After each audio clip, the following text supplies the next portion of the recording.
I could talk about Protocol Guild. So Ethereum kind of core development is in itself a public good. Like the Ethereum clients like Geth, Nethermind, Lighthouse, Besu, that's on the execution and consensus side. There's over 10 total and way more smaller ones. They are doing this service, this developing Ethereum, the core protocol, like, and they are not getting paid what they deserve because Ethereum itself is a public good. And so there's this weird kind of balance of like, and they're some of the most talented engineers and researchers that exist across the world. They could be getting paid so much more working for Google, helping collect people's data and sell it. Instead, they want to contribute towards a public good that's like making the world more open and more decentralized and more user focused.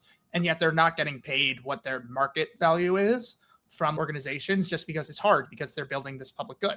Now, with that being said, Protocol Guild is to help with that imbalance. It's a guild, so it's like kind of the members vote on changes and you have to like be voted in by the members themselves.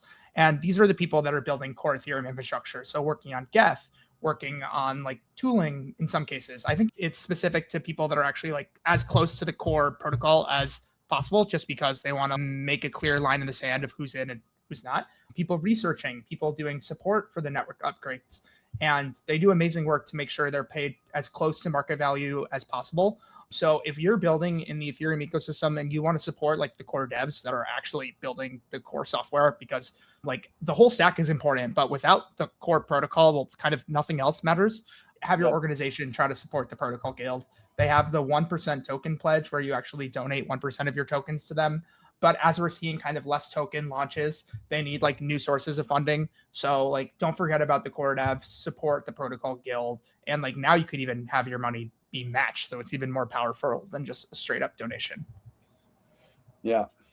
Protocol Guild is another one that's like, oh, is this a security project? Or you get, like we have to have these debates, but it's like absolutely the social layer is so critical. And it's not just Google, scoring these devs. It's also L2s and alt L1s. Now it's not so bad when they move to an L2 because it's still Ethereum, right? But when they move to like a Binance Smart Chain or Tempo or Monad or any of these other things, they make way more money, right?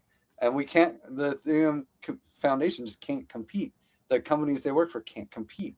So this is closing that gap. And then at this point, it becomes like they can still leave and make more money, and they do, right? But at least here, it's not like their partner isn't just gonna be like, "Come on, dude, take the money." Like they're like, "Dude, this is enough money. Okay, this is enough money. It's maybe it's half, but it's still like hundreds of thousands of dollars. We're good. We're good.